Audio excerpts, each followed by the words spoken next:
En 1986, 15 niños subieron a un autobús escolar para ir de excursión y nunca más se les volvió a ver. No hubo accidente, ni restos, ni rastro alguno. Pero casi 4 décadas después, cuando se encuentra un autobús olvidado enterrado en lo profundo del bosque de Morning Lake, también se encuentra una superviviente. Y lo que ella recuerda desvelará una verdad más aterradora de lo que nadie hubiera imaginado. Antes de empezar, suscríbete para ayudar a descubrir historias que intentaron enterrar y asegurarte de que ningún nombre quede en el olvido. La niebla se había posado sobre el condado de Haistead como una tapa que nadie se atrevía a levantar. Se aferraba a los pinos, se enroscaba bajo las luces de los porches y silenciaba el sonido de los neumáticos sobre el asfalto. Podías conducir 1,5 kilómetros sin darte cuenta de que habías pasado por tu propia infancia. Así es como los recuerdos se desvanecían por allí, en silencio y sin protestar. Eran poco más de las 7 de la mañana cuando llegó la llamada. La ayudante del sheriff Lana Whitaker acababa de servirse su primer café cuando sonó el walkie-talkie. Posible hallazgo en Morning Lake Pines. Un equipo de construcción que excavaba en busca de un pozo séptico ha desenterrado lo que creen que es un autobús escolar. Las matrículas coinciden con un caso cerrado hace mucho tiempo. Lana se quedó paralizada en el silencio de su cocina, con la taza calentándole la palma de la mano. Su otra mano buscó automáticamente el bloc de notas que siempre tenía cerca de la tostadora, pero no necesitaba escribirlo. Se sabía el caso de memoria. 15 niños y un conductor de autobús desaparecieron en 1986. Eran alumnos de la escuela primaria Olstead Ree, su escuela, su curso, sus compañeros de clase. Ese día ella estaba nostálgica, tenía varicela. Y durante casi 40 años había llevado consigo esa pequeña y extraña culpa como una astilla bajo la piel. Dejó el café sin tocar en el fregadero, cogió las llaves y salió de casa sin cerrar la puerta con llave. El trayecto hasta Morning Lake fue tranquilo y lento, la niebla amortiguaba los sonidos y alargaba el tiempo. Los pinos se alzaban a ambos lados de la estrecha carretera de 2 carriles como centinelas pacientes. Lana pasó la antigua estación de guardabosques, ahora abandonada, y giró por la carretera secundaria cubierta de maleza que en otro tiempo había conducido al campamento de verano al que se dirigían los niños. Recordaba lo emocionados que estaban todos. La última excursión antes de las vacaciones de verano, un lago, una hoguera y nuevas cabañas construidas por voluntarios. Recordaba las fotos del anuario. Caras sonrientes pegadas a las ventanas del autobús. Niños con Walkmans, mochilas de dibujos animados, cámaras desechables. Los recordaba a todos. Cuando llegó, los obreros ya habían despejado el perímetro. El amarillo del autobús se veía a través del barro, apagado, agrietado y medio aplastado por el peso de los años. Una retroexcavadora permanecía inmóvil junto a él, como una bestia culpable que acababa de desenterrar una tumba. Señora. El capataz la saludó quitándose el casco. No tocamos nada en cuanto vimos lo que era. Debería verlo. Lana asintió, con la garganta demasiado apretada para hablar. Habían despejado un lado del vehículo lo suficiente como para abrir la puerta de emergencia. Un olor agrio a tierra flotaba en el aire, y en el interior había polvo, moho y la frágil descomposición del tiempo. Los asientos seguían en su sitio. Algunos de los cinturones de seguridad estaban abbroussados. Una fiambrera rosa giaccia en el sgelo debajo de la tercera fila. A zapoto de nino estaba en el escalón trasero, cubierto de musgo seco, pero no había cadáveres. El otabas estaba vacío. Eso lo hay sompier. An monumento heico, an signo de interrogación enterrado en el tierra. Lona entró, con las botas crujiendo en el sgelo deformado. Él era viciado guay pesodo. El legore el por delantera, lo vaio pegado el salpiqueidaro, apnas discalarido. Era una lista de alumnos escrita con el alegra letra de la señorita Delaney, el profesora que había desaparecido con ellos. 15 nombres, todos de niños de entre en aguaye de caínos. El final, alguien había escrito un mensaje con otra letra. Mos oscura, mos descaidodo, escrita encima con la rótula de rojo. Nanca legamos a Morning Lake. Lona salió del otabas. Él era ahora más frío. Y en algún lugar detrás de ella, un pájaro cantaba, pero usanábamos como una advertencia que como asoludo. Esi volvió Heis al capeitas, con voz monótono. Ei cardaná de lei zona. Que no diatouk no dosto que la gielek rapou estatol. Esai, señora. Volvió ei miro relotabas, inmorcado por los pinos guai el silencio. Esi suponía que iban a estar fuera 2 días. Y en cambio, nunca regresaron. Guai ora, después de que isi 4 décadas, el otabas heibi regresa dos sinelos. Pero alguien heibi todo ali el tiempo suficiente por escribir esa nota. El tiempo suficiente por adigiar mensaje. El antiguo edificio de los registros del condado de Holstedolia e mojo guai limpiador de limón. Los ventiladores del Kujiraban Parisa Seimant, como esa estuvieran esperando que el resto del condado se pusiera el día. Lona estaba de paisando el mostrador, tambarileando con los dedos sobre la madera mientras el empleado sacaba una cosa de horcavos. Habían pasado 20 minutos desde que salió de la parada de Lotabas, pero senza las manos susas por el polvo. Aquí está, dijo el empleado, deslizando el expediente con ambas manos como esa freira e deshacerse si lo manipulaba mal. Ixkerza Nexi Escuela Primaria Holstead Ridge, de Caenea de Mayo de 1986. Se duró 5 años, sin actualizaciones. Lona sintió guay lavó el pasei da cosa y uno de los escritorios laterales.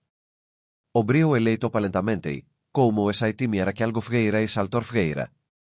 Dentro había fotos de los niños, listas de alumnos fotocopiadas, una lista de obstos personals que, según se informaba, había lavado por el Vallage Guay, y en el fondo, an informe se la duía en rojo.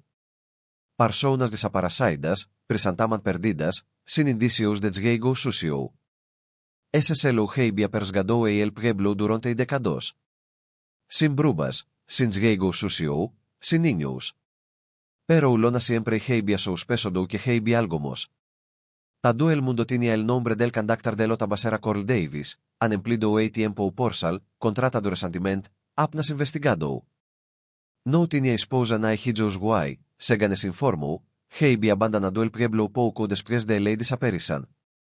Tampoco ese le encontró nunca. Guay luego estaba ley para fisar esa estatuta. El es rey.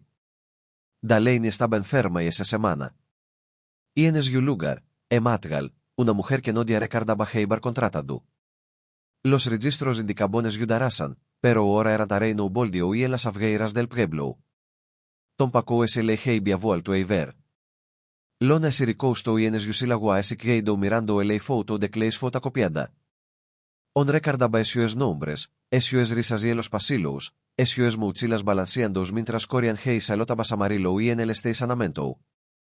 Pasó el dedo por una cora y en particular, el de Nora Kelly.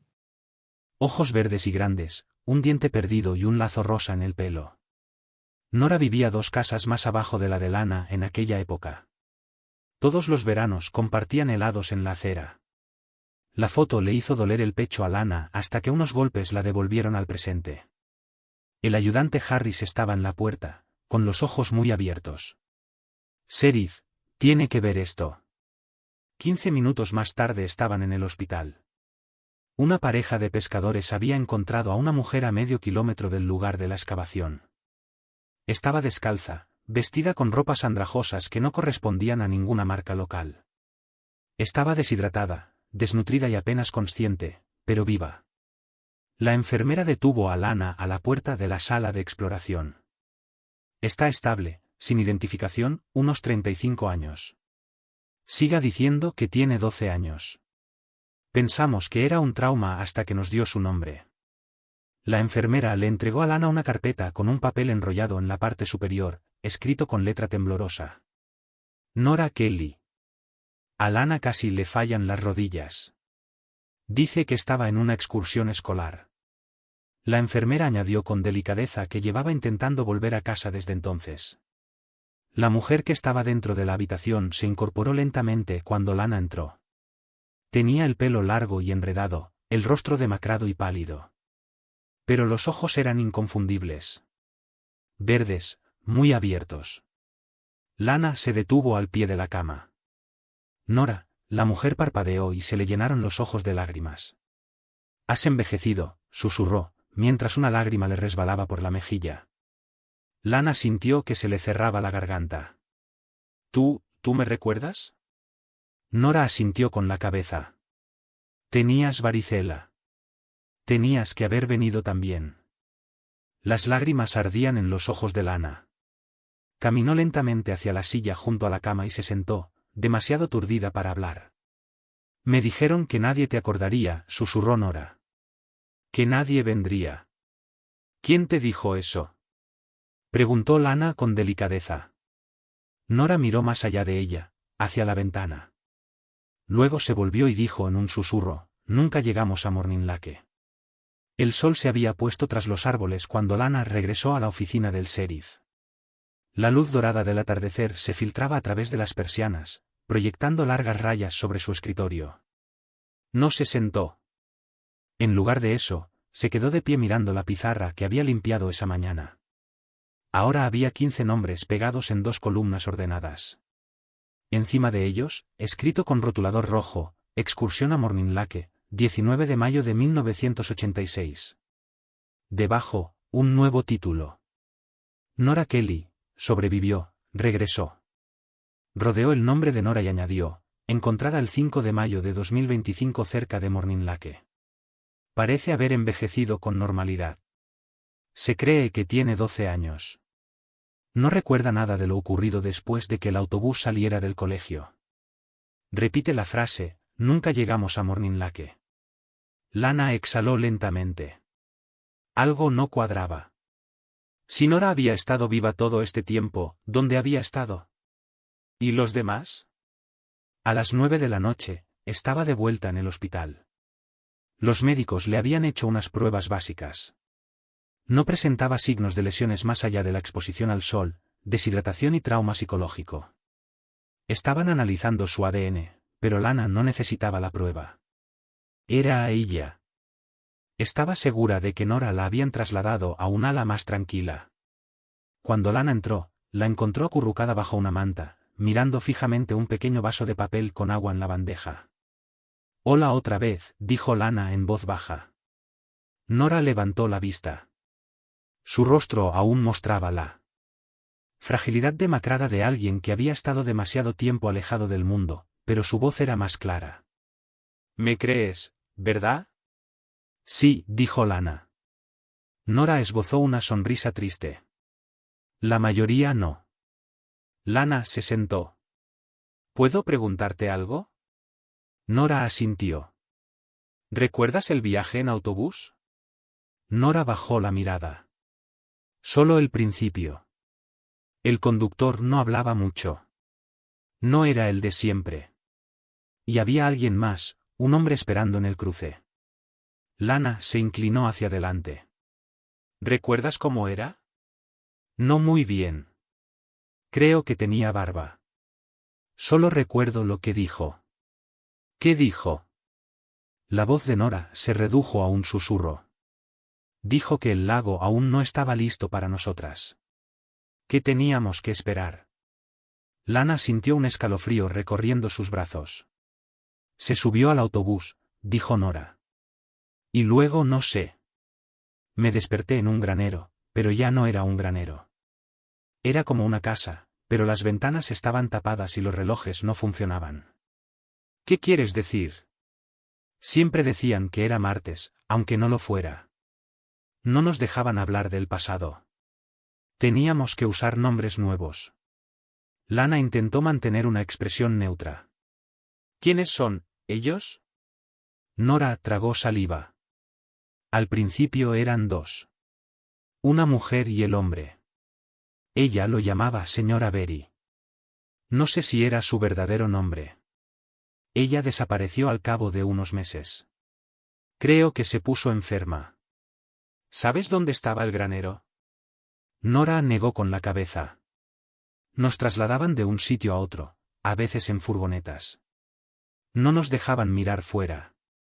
Decían que la gente se había olvidado de nosotros. Que era mejor así. Lana se quedó sentada, atónita. Algunos de los demás se olvidaron del colegio, de sus casas, dijo Nora. Pero yo no. Yo nunca lo hice. Lana metió la mano en el bolsillo del abrigo y deslizó algo sobre la bandeja. Una foto descolorida de un anuario. Nora la cogió y la miró fijamente. Esa soy yo, susurró. Y esos son Caleb y Mercy. Y se detuvo, con los ojos llenos de lágrimas. ¿Has guardado esto? Lana asintió. Nunca dejé de hacerlo. Nora apretó la foto contra su pecho. Más tarde esa noche, Lana se sentó sola en su camioneta, aparcada fuera del viejo granero H. Eistead, en County Line Road. Había recordado algo de la descripción de Nora sobre los relojes y la forma en que estaban tapiadas las ventanas. Ese granero había pertenecido a un hombre llamado Frank Avery. Murió en 2003, pero tenía un hijo llamado Martin Avery. Última dirección conocida, desconocida. Lana salió de la camioneta y se quedó mirando la silueta del granero a la luz de la luna. El viento agitaba la hierba. Una puerta suelta crujió suavemente. Se acercó al lateral del edificio, con la linterna proyectando largas sombras sobre la madera seca. Algo brillaba cerca de la base de la pared del granero. Metal. Se agachó y lo encontró. Una pequeña pulsera enredada entre la maleza. La recogió. Era de plástico, de color púrpura descolorido, con el nombre de una niña grabado en letra de imprenta. K.I.M. Lana contuvo el aliento. Kim León, una de las 15, una niña tranquila y artística que amaba los dibujos animados y escribía su nombre en todas partes. Lana se puso de pie lentamente, con el corazón latiendo con fuerza. El pasado ya no era solo un susurro. Era un grito. La pulsera seguía en la mano de Lana cuando regresó a la comisaría poco después de medianoche. No encendió las luces del techo, solo la lámpara de su escritorio, que proyectaba un charco ámbar sobre la superficie. El resto de la oficina permanecía en silencio y quietud. Colocó la pulsera junto a la foto de clase, alineándola con la cara de Kim Lan. Tenía 10 años, llevaba gafas, le encantaban los dinosaurios y ahora esto. Encontrada junto a un granero vinculado a un hombre sin domicilio actual. Lana cogió el teléfono fijo y marcó el número de la unidad de casos sin resolver y personas desaparecidas de Texas. Dejó un mensaje detallado solicitando un informe completo sobre Martin Avery y sus últimos conocidos. No esperaba respuesta hasta la mañana siguiente. Pero algo estaba pasando y no podía dormir con los fantasmas acechando en las ventanas. Al amanecer, la excavación del lago estaba llena de un murmullo de urgencia. Se había despejado más tierra alrededor del autobús enterrado y había llegado un segundo equipo de la Unidad de Preservación Histórica del Estado para documentar la excavación, no tanto por su historia, sino por lo que ahora representaba. Lana estaba de pie junto a la salida de emergencia, con los brazos cruzados, observando cómo los forenses catalogaban cada centímetro del casco hueco. Apenas había dormido. Su mente estaba demasiado llena de recuerdos y de inquietud. Sheriff, la llamó uno de los investigadores, levantando una funda de prueba sellada. «¿Va a querer ver esto?» Ella se acercó. El técnico, un hombre de unos 40 y tantos años con gafas cuadradas y voz tranquila, sostenía con cuidado la bolsa de plástico. Dentro había una fotografía. Los bordes estaban ligeramente curvados, pero no parecía tan vieja como debería. Lana frunció el ceño. ¿Dónde estaba? Encajada detrás del panel metálico sobre la ventana trasera izquierda. Parecía que la hubieran colocado allí recientemente. Cogió la foto y la estudió. Mostraba a un grupo de niños, tal vez 8 o 9, de pie frente a lo que parecía un edificio bajo de madera, un granero, una cabaña. Era difícil de distinguir. La imagen estaba descolorida. Las ventanas estaban tapiadas. Las expresiones de los niños eran extrañas, vacías, sin miedo, sin sonrisas, simplemente ausentes. Algunas caras eran inconfundibles. Mercy, Kimi, Caleb, y en el centro, Nora. Sus ojos verdes estaban muy abiertos, pero vacíos. Pero Lana sintió un nudo en el estómago al darse cuenta de algo más. Detrás de los niños, apenas visible entre las sombras de la puerta, había un hombre alto, barbudo, con el rostro casi oculto por un sombrero de ala ancha. Le dio la vuelta a la foto. Había algo escrito en el reverso. Los elegidos, año 2. Sin fecha, sin lugar, solo esas palabras. De vuelta en la comisaría, Lana dejó la foto junto al cuaderno fantasma y su creciente colección de nombres y fragmentos. Año 2. Eso significaba que llevaban retenidos más tiempo del que se atrevía a imaginar. Abrió un mapa del condado y empezó a cotejar todas las propiedades de Avery, los edificios abandonados y los antiguos lugares religiosos de la zona. Uno le llamó la atención. Riverview Camp. Un antiguo campamento de verano para niños, comprado en 1984 por un fideicomiso familiar privado. Los registros catastrales habían sido borrados. La propiedad había permanecido fuera del registro desde principios de los años 90. Se encontraba al borde del bosque nacional, a 30 millas del lugar donde se encontró el autobús. Lana lo marcó con un círculo rojo. Esa tarde, le llevó la foto a Nora. En cuanto la imagen tocó sus manos, Nora dio un grito ahogado. Le temblaban los dedos. Esto fue después del primer invierno, dijo en voz baja. Nos obligaban a posar una vez por temporada para mostrar los progresos. Levantó la vista, con lágrimas en los ojos. ¿Ese edificio? Es donde nos tuvieron más tiempo. ¿Sabes dónde está? Nora negó lentamente con la cabeza. No nos dejaban salir sin vendarnos los ojos, pero... Recuerdo los sonidos. Un río, un silbido al atardecer y el aire. Siempre olía a pino quemado. La mente de Lana se puso en marcha. El campamento Riverview recibía su nombre por su proximidad a un recodo del río. Y en aquella región había pasado una vez un tren maderero. Su silbido solía resonar a kilómetros de distancia al atardecer. ¿Reconoces a este hombre?, preguntó Lana, señalando la figura en sombras de la foto. Nora dudó. Ese no es el señor Avery, susurró. Es alguien peor.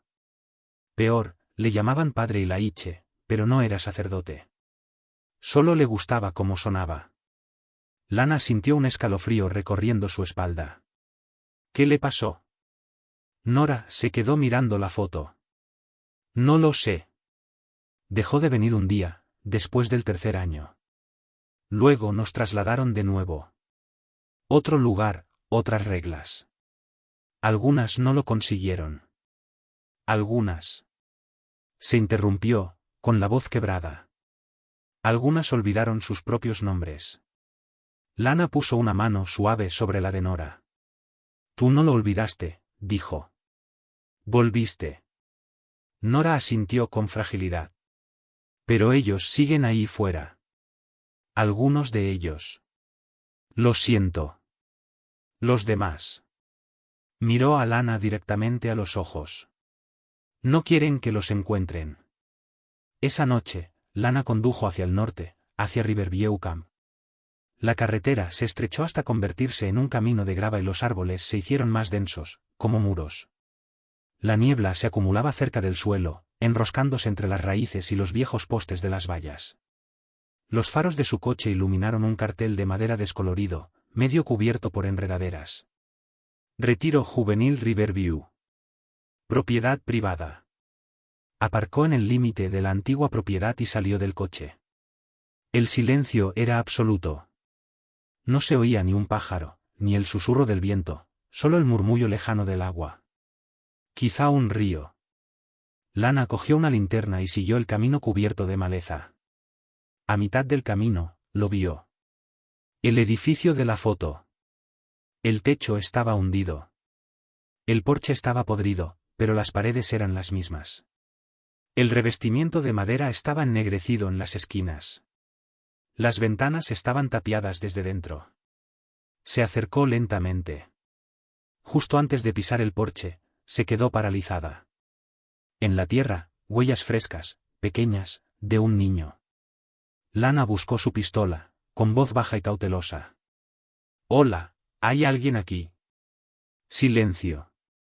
Entonces, desde algún lugar del interior, se oyó el suave crujido de las tablas del suelo y un susurro, la voz de un niño, apenas audible en la oscuridad. No deberías estar aquí. Lana apretó con más fuerza la linterna mientras se adentraba lentamente en el porche deformado. La madera crujió bajo su peso. Otro susurro resonó en el interior, bajo, casi juguetón. Ella siguió adelante. La puerta estaba entreabierta. Solo un poco. No había señales recientes de que hubieran forzado la entrada. No había cerraduras ni cadenas nuevas. Pero el olor, terroso y metálico, se desprendía como si el aire no se hubiera movido en años. Lana empujó la puerta con el pie. Se abrió con un largo crujido. El haz de luz barrió la habitación, las paredes desnudas, el aire cargado de polvo, los restos esqueléticos de muebles abandonados hacía mucho tiempo. Pero lo que le llamó la atención primero fue lo que había grabado en la pared del fondo. Palabras, nombres de niños, algunos rayados superficialmente, como si se hubieran escrito con prisa, otros tallados profundamente, con rabia, una y otra vez, como si alguien intentara no olvidar. Kimi Mercy y Laiche tachado. Caleb, Sam, con un signo de interrogación al lado. JN, Nora, Nora, Nora.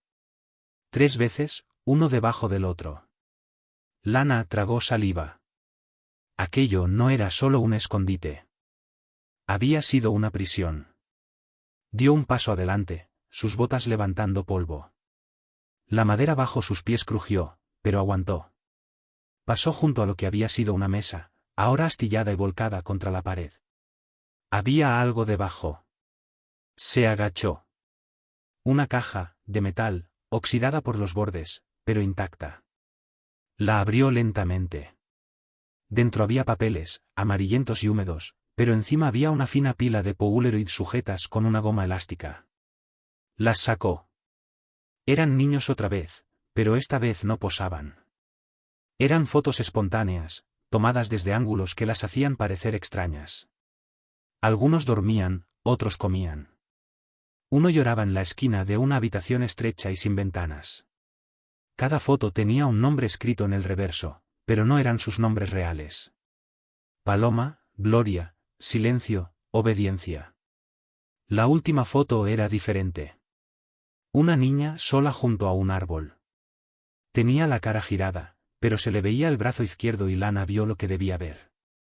Una pulsera de plástico morado, igual que la que había encontrado cerca del granero. Kimmy. Le dio la vuelta a la foto. Desobedecer. De repente, oyó un suave crujido detrás de ella. Lana se puso de pie rápidamente y encendió la linterna, que iluminó toda la habitación. «Hola», gritó. «No he venido a hacer daño a nadie. Estoy aquí para ayudar». Silencio y luego, en voz baja, desde el segundo piso. «Tú no eres como ellos».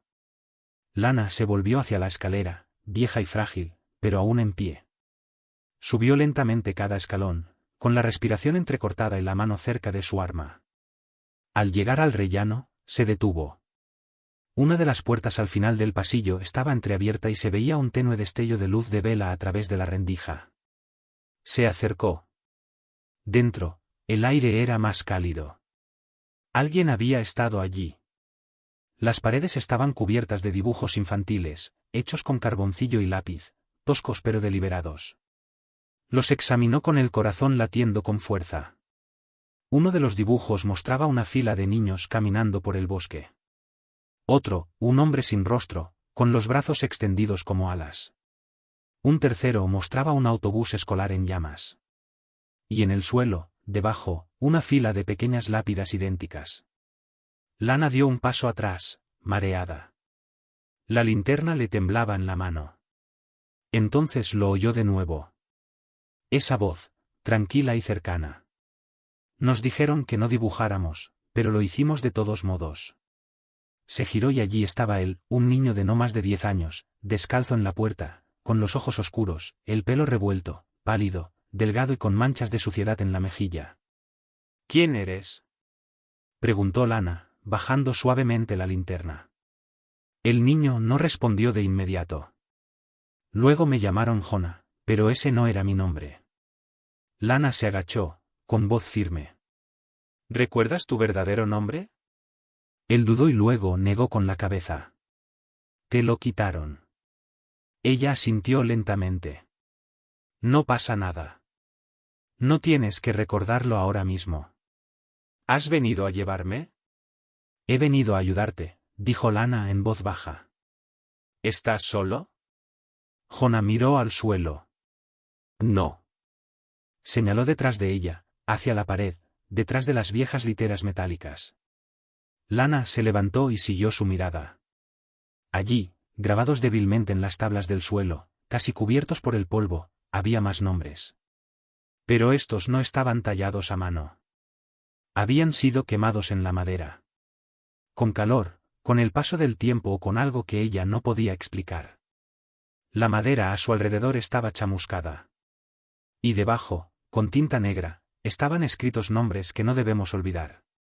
Había 12 nombres. 3 estaban rodeados con un círculo y el resto tachados.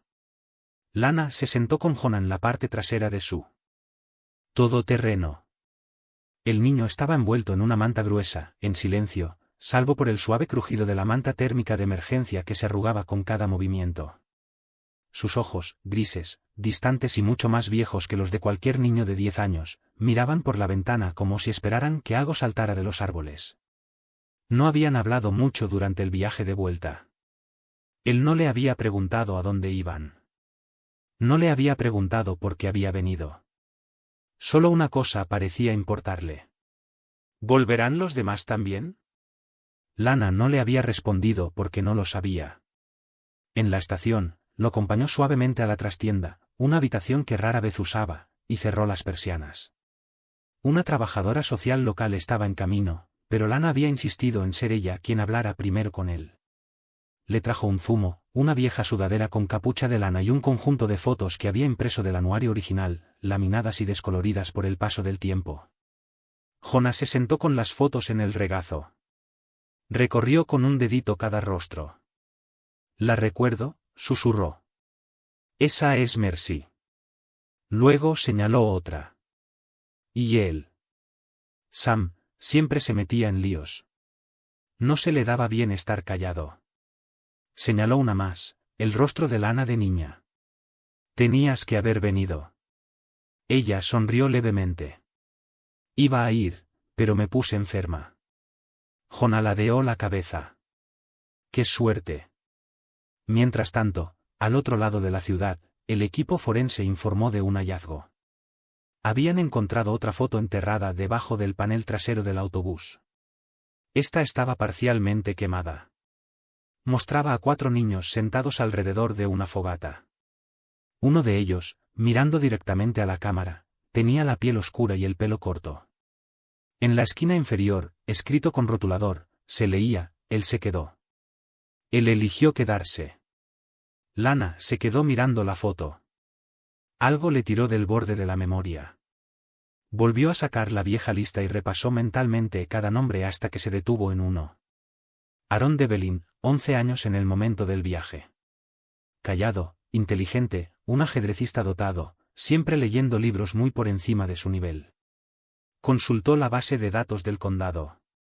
Había una Devlin en el departamento de electricidad de la ciudad. 49 años. No había registros de instituto anteriores a 1990.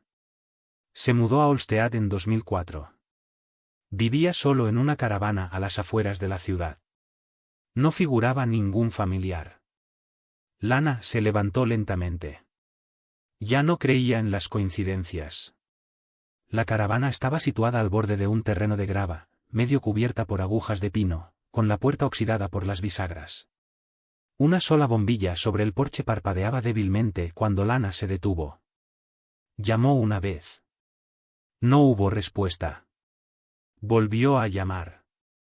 Esta vez, una voz respondió. Baja, tranquila.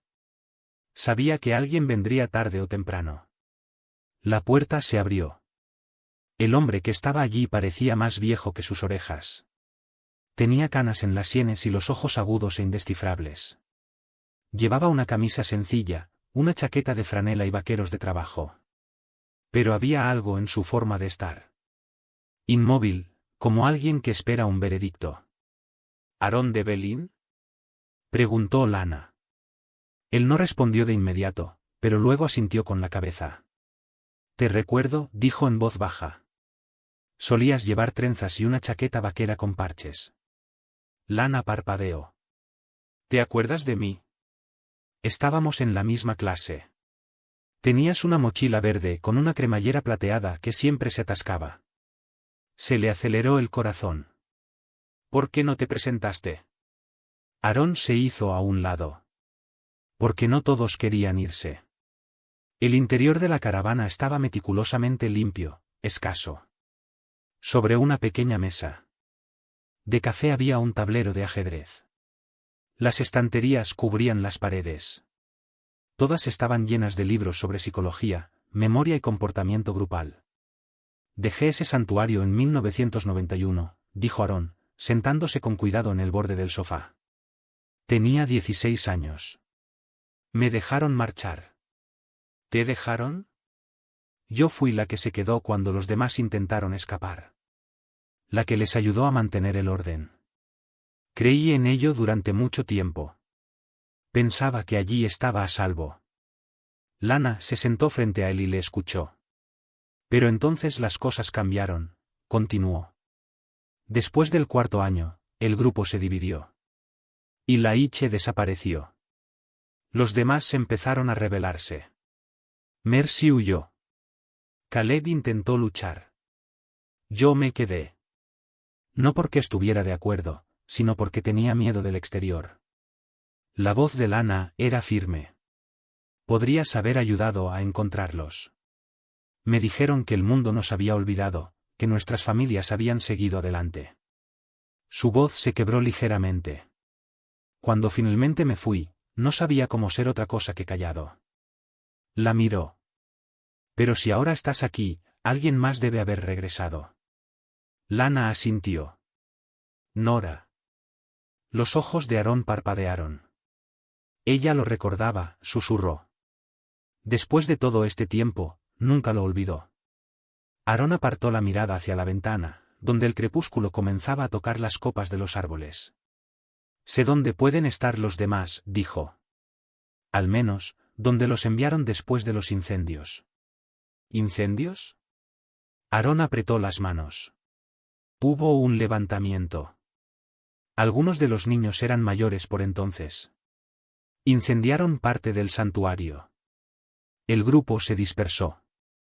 Los más jóvenes fueron trasladados, separados y escondidos bajo nuevos nombres. Se puso de pie. Enterraron la verdad en el bosque. Pero puedo llevarte allí. Esa noche, Lana se reunió con Nora en su habitación del hospital y le mostró la foto del niño en el incendio. Se le cortó la respiración. La miró como si estuviera viendo un fantasma. Se quedó atrás, susurró. Pensábamos que se había ido, pero se quedó y ellos le escucharon. Levantó la vista. ¿Crees que nos recuerda? Lana asintió lentamente. Lo recuerda todo. El bosque parecía diferente ahora, no salvaje ni libre, sino vigilante, como si recordara lo que había sucedido allí. Las hojas susurraban, pero el aire estaba en calma. Cada paso que Lana daba por el estrecho sendero detrás de Aarón de Belín agitaba el silencio como si fuera polvo. Él no había dicho una palabra en el último kilómetro, solo caminaba con una silenciosa urgencia, las manos en los bolsillos de la chaqueta y la mirada fija en el camino. Nora no había venido, su cuerpo estaba demasiado débil y sus recuerdos demasiado recientes. Pero Lana había prometido ir a ver qué quedaba y tratar de encontrar a los que no estaban. Llegaron a un pequeño claro justo al mediodía. Rodeada de pinos imponentes, una estructura medio derrumbada se apoyaba contra la ladera. El techo se había derrumbado. Las enredaderas se retorcían a través del marco de madera como si la naturaleza intentara recuperar lo que el hombre había ocultado. Este era el santuario original, dijo Aarón en voz baja. El primer lugar, donde nos llevaron después de que desviaran el autobús. Antes era más grande. Había 4 cabañas, un albergue y 2 celdas subterráneas. Lana se detuvo. ¿Celdas? Él asintió lentamente. Las llamaban salas de reflexión, pero eran solo fosas. Sin luz, sin ruido. Solo el sonido de tus propios pensamientos hasta que dejaban de tener sentido. A Lana se le revolvió el estómago. Metían allí a los niños. Mercy, Kimi, Nora, una vez, por decir la palabra, colegio. Yo lo permití. Se le quebró la voz. No lo impedí. Creía que era la única forma de sobrevivir. Lana respiró hondo y entró en las ruinas. En el interior, el olor a moho y ceniza persistía débilmente. El suelo estaba quemado y los muebles rotos. Pero en una esquina, protegido bajo una viga derrumbada, había algo intacto. Un conjunto de 3 pequeñas taquillas, oxidadas pero aún en pie. Aarón se unió a ella. Estas eran nuestras, dijo. Nos obligaban a quedarnos solo con lo que nos daban. Libros en blanco, uniformes, una cuchara. Pero algunos escondimos pedazos de quienes éramos. Lana abrió la primera taquilla, que estaba vacía. La segunda, que era poco más que un tarro, solo contenía un zapato roto y un lápiz de colores derretido. Pero en la tercera había algo. Un paquete envuelto en un trapo. Lo sacó con cuidado y lo abrió. Dentro había un reproductor de casetes roto, una pulsera de niña y un dibujo cuidadosamente conservado en plástico. Mostraba a una niña de pie en una colina bajo la luna llena. Llevaba una cinta roja y en la mano tenía un cartel. En él había escritas 3 palabras: seguimos aquí. Lana se arrodilló con el dibujo en el regazo. No era solo una súplica. Era una declaración. Aarón se agachó a su lado. Nora dibujó eso. Recuerdo el día antes de que huyera. Dijiste que habían dispersado a los demás. Susurró Lana. ¿Dónde? Él señaló hacia la cresta detrás del antiguo santuario. Hay un segundo sendero oculto. Allí es donde trasladaron a los más jóvenes cuando llegó el fuego. Ya no lo llamaban santuario. ¿Cómo lo llamaban? Los ojos de Aarón se oscurecieron. Refugio. 2 horas más tarde, Lana se encontraba en la cima de la cresta. El sol comenzaba a ponerse, enviando largos rayos a través de los árboles. Delante, parcialmente camuflada por el musgo y el paso del tiempo, se alzaba una estructura de hormigón construida en la ladera. No había señales, ni marcas, ni caminos, solo una puerta de acero oxidada por las bisagras. Aarón se acercó lentamente. Allí era donde llevaban a los que eran demasiado jóvenes para hacer preguntas o a los que estaban demasiado destrozados para resistirse. Aquí había más silencio, más frío. Ya no enseñaban, solo observaban. Observaban. Lo llamaban, ver madurar la fruta. En aquel momento no entendía lo que querían decir, pero se trataba de control, de esperar. ¿Esperar qué? Preguntó Lana. Aarón apartó la mirada. Esperar la obediencia, el olvido total. Posó la palma de la mano sobre el frío metal. La última vez que lo vi, había una habitación sellada dentro. Lo llamaban, el jardín. No había luces, solo voces. A algunos nos obligaban a quedarnos allí hasta que dejábamos de pedir salir. Lana se estremeció. ¿Y qué pasaba con los que no dejaban de pedir salir? Él no respondió. Abrieron la puerta con un gato de emergencia que sacaron de la camioneta de Lana. El aire del interior era húmedo y estancado. El haz de luz de su linterna barrió el suelo de cemento, las paredes manchadas de agua y los muebles rotos. Las paredes estaban llenas de arañazos.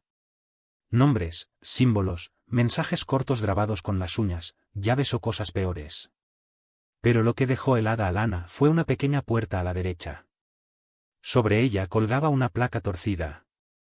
Solo había una palabra escrita: jardín. Se volvió hacia Aarón. Él asintió lentamente. Algunos siguen vivos, Sheriff dijo en voz baja. No sé dónde, pero los en lo más profundo de mi ser. Dio un paso atrás y susurró, porque los oigo en mis sueños, llamándose unos a otros por los nombres que no debían decir. De vuelta en el hospital, Nora se despertó poco después de. Como lo sé, pero lo sé. Lana no discutió porque la voz no había sonado como la de alguien al final. Había sonado como alguien que esperaba. Al día siguiente, Aarón le entregó a Lana un mapa dibujado a mano de memoria. Señaló un lugar cerca del extremo del bosque, justo más allá de la segunda cresta. Había una trampilla escondida entre las raíces de un árbol que había sido partido por un rayo. La usaban cuando querían trasladar a personas sin ser vistos. ¿Crees que sigue ahí? Si eran inteligentes, dijo Aarón, y lo eran. Horas más tarde, Lana y un equipo se adentraron en el denso bosque. El cielo estaba nublado y las ramas eran densas sobre sus cabezas. Cada ramita que se rompía bajo sus pies resonaba como una advertencia. Encontraron el árbol, un cedro alto ahuecado cerca de la base, con el tronco partido hacía décadas y ennegrecido por un lado. Un rayo partió el cielo. Bajo las raíces, cuidadosamente oculta tras la maleza y las piedras sueltas, había una trampilla metálica oxidada. La abrieron a la fuerza. Un estrecho túnel descendía hacia la tierra. El aire frío salió como un suspiro. Lana bajó por la vieja escalera. Lo que encontraron abajo no era solo un túnel, sino toda una red. Pasillos, habitaciones, literas, cajas, todo abandonado, pero demasiado intacto para sentirse cómodos. Y entonces llegaron a una puerta desgastada, revestida de madera, pero bien sellada. Llamó una vez, silencio. Entonces, desde detrás de la puerta, algo rozó. Unos pasos. Lana pegó la oreja a la madera y lo oyó. Una voz. Pequeña, cautelosa. ¿Ya podemos hablar? Lana se quedó paralizada en el túnel, con la respiración contenida en el pecho. La voz detrás de la puerta era pequeña, ronca y llena de algo que la impactó más que el miedo. Esperanza. Dio un paso adelante y volvió a llamar. Hola, me llamo Lana. Soy Sheriff. Ya está a salvo. Otro silencio. Luego dijeron que no podíamos irnos hasta que alguien nos recordara. Lana hizo una señal al ayudante que estaba detrás de ella para que le ayudara a abrir la puerta. Las bisagras chirriaron cuando la abrieron con palancas. El polvo salió en densas nubes. El aire estaba viciado, sin moverse desde hacía décadas. En el interior, la luz de la linterna de Lana iluminó una figura encorvada, delgada, envuelta en capas de ropa y mantas raídas. Era una chica, pero no una niña. Una mujer, quizá de unos 30 y tantos, quizá 40, con los ojos muy abiertos, el pelo enmarañado y la piel pálida y translúcida por los años sin ver la luz del sol. Parpadeó y se protegió la cara. Demasiada luz, susurró. Demasiado rápido. Lana se agachó con cuidado. ¿Cómo te llamas? La mujer temblaba, aferrándose a algo que tenía cerca del pecho. Un cuaderno encuadernado en cuero, con los bordes agrietados por el tiempo. Me llamaban, Silencio, dijo. Pero ese no era mi nombre. ¿Recuerdas tu verdadero nombre? Ella lo miró fijamente durante un largo rato y luego susurró, Kimi. Kimi Lan. Lana sintió un nudo en la garganta. La niña de las fotos. El nombre del brazalete. La voz de la cinta. Y ahora estaba viva. De vuelta en el hospital, los médicos trabajaban en silencio. Kai apenas habló durante la evaluación inicial. Sus respuestas eran lentas, cautelosas, como si no estuviera segura de que el mundo que la rodeaba fuera real. Nora se sentó frente a ella en la tranquila sala de recuperación, observándola con los ojos llenos de lágrimas. ¿Me recuerdas?, le preguntó en voz baja. Kimi giró la cabeza. Sus labios se entreabrieron. Tenías el lazo rojo, susurró. Nora sonrió a pesar del dolor. Solías trenzármela. Kimi extendió la. Medianoche, con el corazón latiendo con fuerza y la respiración entrecortada. Las luces fluorescentes parpadeaban suavemente sobre su cabeza. Una enfermera entró, sorprendida por su expresión. ¿Estás bien, cariño? Nora la miró fijamente. He tenido un sueño, susurró. Pero no era mío. La enfermera se inclinó hacia ella. Había una habitación, continuó Nora. No había luz, las paredes eran frías y alguien susurraba. Tragó saliva con dificultad. Decían mi nombre. El jardín no era una habitación. Era un vacío. Lana estaba justo en el umbral, el haz de luz de su linterna temblaba al atravesar la espesa oscuridad.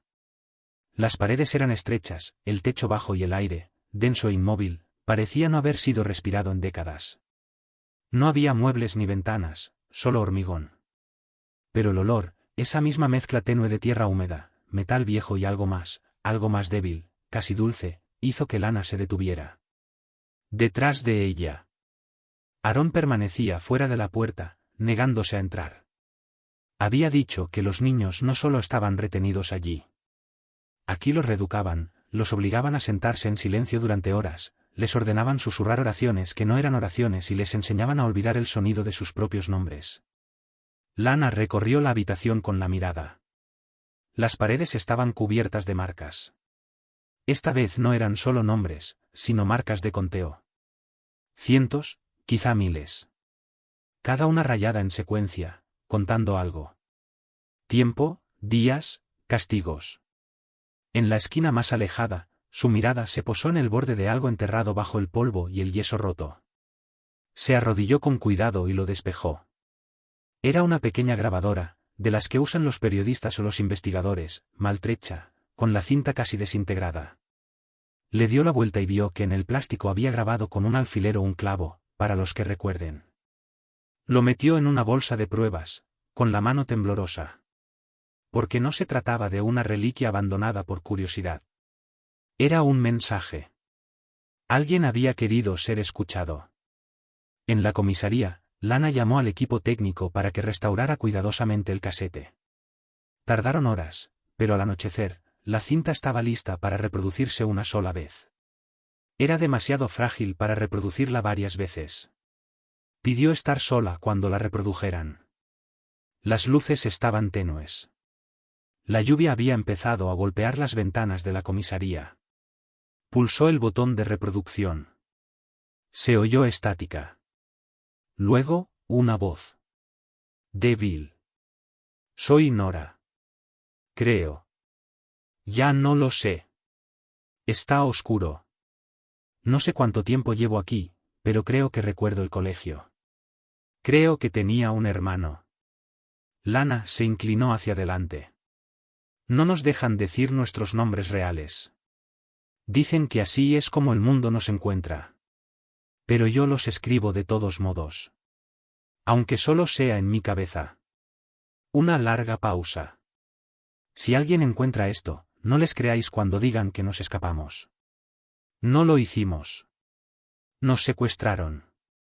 Nos convirtieron en otra cosa. Otra pausa. Pero no he muerto. Todavía no. La cinta hizo clic. Lana se quedó sentada en silencio. El corazón le latía con fuerza. La cinta era vieja. La voz no era la de Nora. Era más joven, más vacilante, pero sin duda era la de Kim Il-han. Esa noche, llevó la grabadora a Nora al hospital. Cuando reprodujo la cinta, Nora se tapó la boca. «Lo recuerdo», susurró. Solía practicar su voz como si quisiera que alguien la oyera algún día. Intentaba aferrarse. Dijo Lana con delicadeza. Nora asintió. Nunca se rindió. Incluso cuando los demás empezaron a desvanecerse, buscó la cinta y se detuvo. Está viva, dijo en voz baja. No sé. Mano, dudó y luego colocó el cuaderno en la cama entre ellas. Me obligaban a llevar un registro. Creían que era obediente, pero también escribía la verdad. En los márgenes, en código, como solíamos hacer en clase de matemáticas.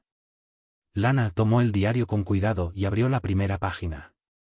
Parecían notas de un sermón, pasajes y reflexiones, versos garabateados, mantres de la secta. Pero en las esquinas de la página había números, formas, fechas y nombres. Tantos nombres. Caleb, sacado del santuario, 1988, no regresó. Mercy escapó durante el incendio.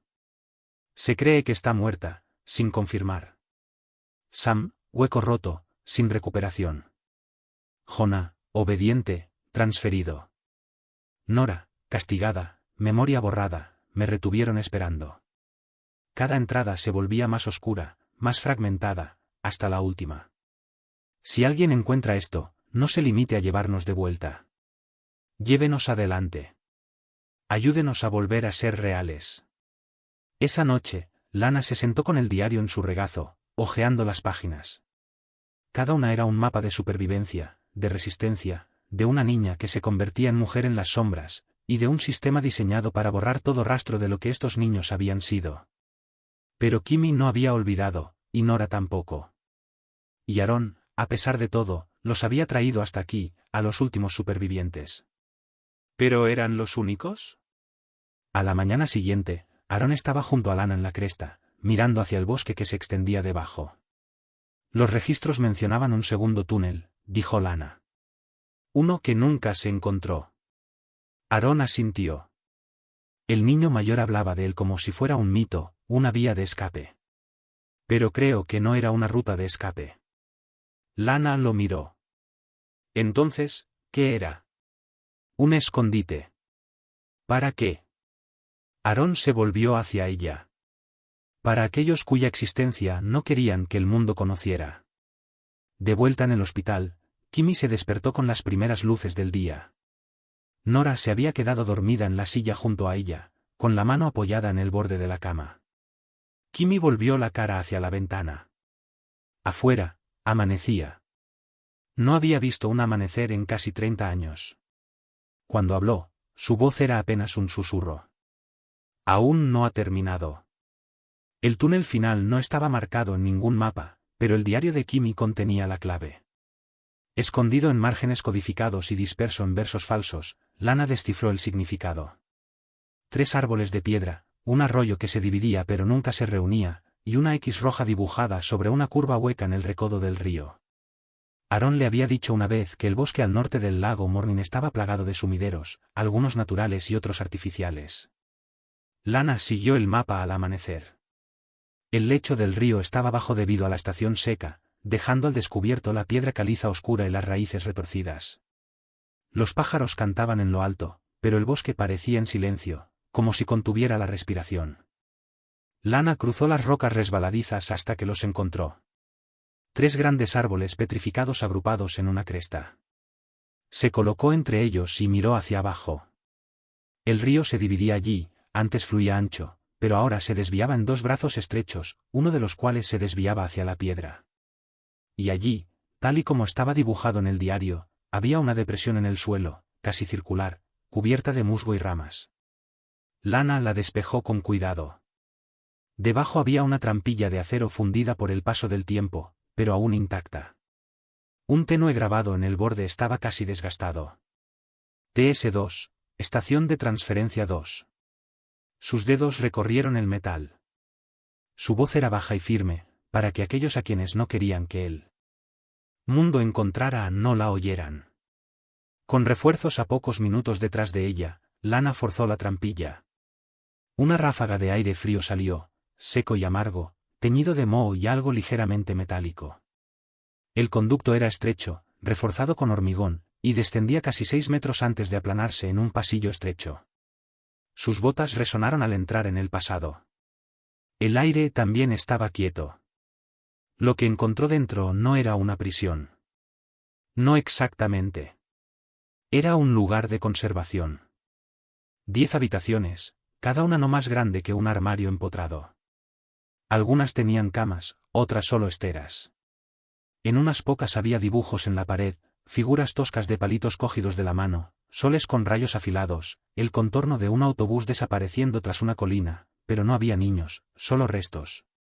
Entró en una habitación central, más grande, con el techo abovedado. Allí, dispuestos en un círculo apretado, había 15 pequeños escritorios, todos mirando hacia el interior. Cada uno tenía una placa con un nombre. Lana reconoció algunos, otros no. En el centro del círculo, bajo la cúpula de cristal polvorienta, había una vitrina cerrada con llave. Dentro había un libro. Lana rompió el cristal con cuidado y lo sacó. La cubierta era de cuero negro desgastado, pero cuando lo abrió, se le cortó la respiración. El plan de estudios final. Dentro había lecciones mecanografiadas, notas escritas a mano y márgenes llenos de garabatos erráticos. Palabras que se repetían una y otra vez. La obediencia es seguridad. La memoria es peligro. El pasado es la infección. El futuro es la corrección. Cada página era más inestable. Había notas escritas por diferentes manos. Algunas infantiles, otras firmes. Un nombre se repetía en todas las páginas. Cassia, tachado, y luego escrito de nuevo. En la última página, Cassia no lo olvidó. Cassia corrió. Cassia vio lo que hicieron en la habitación 6. La habitación 6 está sellada. Lana se volvió hacia su radio. Solicito equipo de búsqueda. Posible cámara oculta fuera de la estructura principal. Busquen la habitación 6. Estática. Copiado.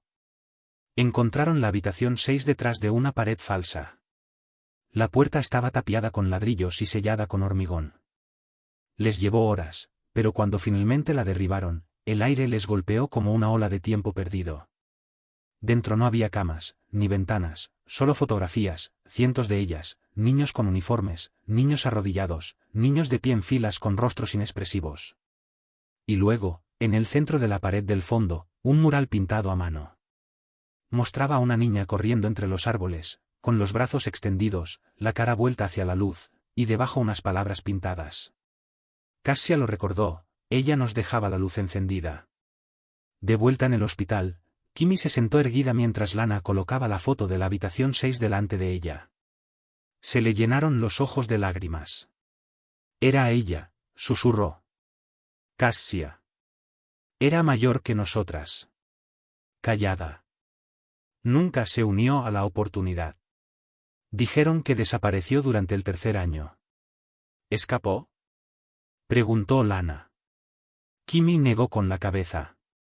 No intentaba escapar. Levantó la vista. Intentaba dejar una puerta abierta.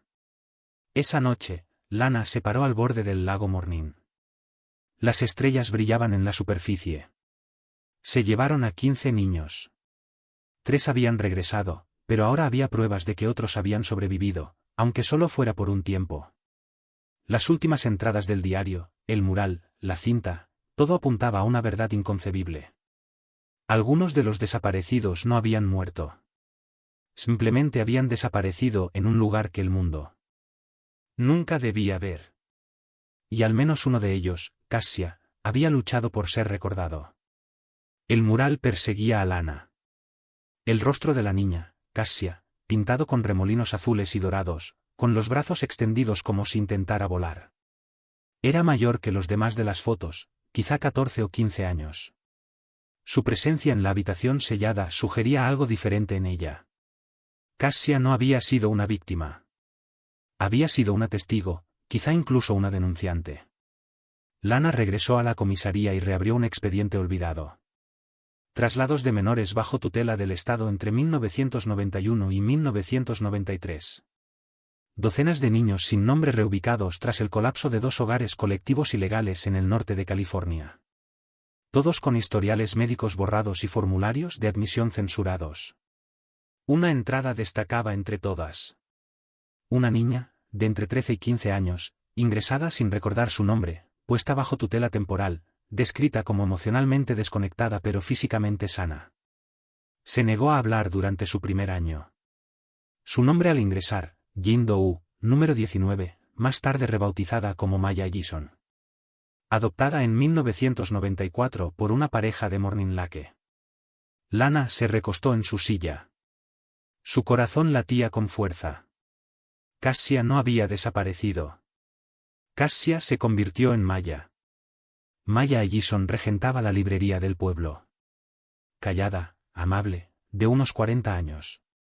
Conocida por su voz suave y su memoria obsesiva, capaz de recordar las preferencias de lectura de los clientes de años atrás. Lana había hablado con ella docenas de veces, le había pedido prestados libros y le había preguntado sobre la historia local. Ni una sola vez había sospechado nada. Condujo directamente a la tienda. Maya estaba detrás del mostrador colocando una pila de libros de bolsillo de segunda mano. Llevaba el pelo recogido en un moño suelto y las gafas apoyadas en la nariz. Cuando levantó la vista y vio a Lana, le sonrió cortésmente. Jefa, la sección de misterio ha estado muy concurrida esta semana. Lana se acercó. Su voz era suave. Maya, ¿sabes quién es Cassia? La mujer se quedó paralizada. Lentamente, sus ojos se encontraron con los de Lana. Por un instante, solo un destello, la reconoció. Luego, no. ¿Debería? Lana colocó la fotografía sobre el mostrador, el mural, la niña corriendo. Las manos de Maya comenzaron a temblar. Lana esperó. Yo solía soñar con ella, dijo Mia en voz baja. Pensaba que era inventada. Una historia que me contaba a mí misma. Decía cosas que no entendía. Sobre nombres, sobre túneles, sobre olvidar. Su voz se quebró. Pensaba que era un trauma de la vida de otra persona. Nunca creí que fuera mío. Lana puso su mano suavemente sobre la de Ma. Era tuyo. No solo sobreviviste. Intentaste dejar una luz encendida. Mia se llevó los dedos a los labios. Se le llenaron los ojos de lágrimas. Tenía mucho miedo, susurró. Nos dijeron que si nos íbamos, nadie nos creería. Que el mundo no nos quería. Se equivocaban. Lana dijo, te encontraron. Más tarde esa noche, Lana llevó a Maya a conocer a Kimi. En cuanto se abrió la puerta, Kimi se puso de pie. Las dos mujeres se miraron fijamente, una congelada en el pasado, la otra habiéndose construido una vida fuera de él. Entonces Kimi susurró, Cassia. Y Maya le respondió en voz baja, Kimi. Se abrazaron lentamente al principio, luego con fuerza. Las lágrimas caían, pero ninguna dijo mucho. No era necesario. El silencio entre ellas no era vacío. Era la prueba de que habían resistido. Aarón las visitó a la mañana siguiente. Se quedó de pie al borde de la habitación del hospital, sin saber si era. Bienvenido. Kimi le hizo un gesto con la cabeza. Tú eres la razón por la que no fueron olvidados, le dijo. Te quedaste. Tenía demasiado miedo de irme, respondió él. Maya lo miró con atención. Quizá, pero el miedo nos mantuvo con vida. Luego metió la mano en el bolso y sacó una foto que los investigadores habían recuperado de la habitación 6, pero que no habían sabido identificar. En ella aparecía un grupo de niños mayores de pie junto al tronco de un árbol. Uno de ellos, en particular, se mantenía ligeramente apartado del resto, con la mirada baja y los hombros rígidos. Aarón se quedó mirándolo. Creía que lo habían quemado, susurró. Te acordabas de tu nombre, dijo Maya. Eso es más que la mayoría. Al final de la semana, Lana lo reunió todo. Los diarios, las fotos, el mural, la réplica del mural, las confesiones grabadas, las pertenencias recuperadas.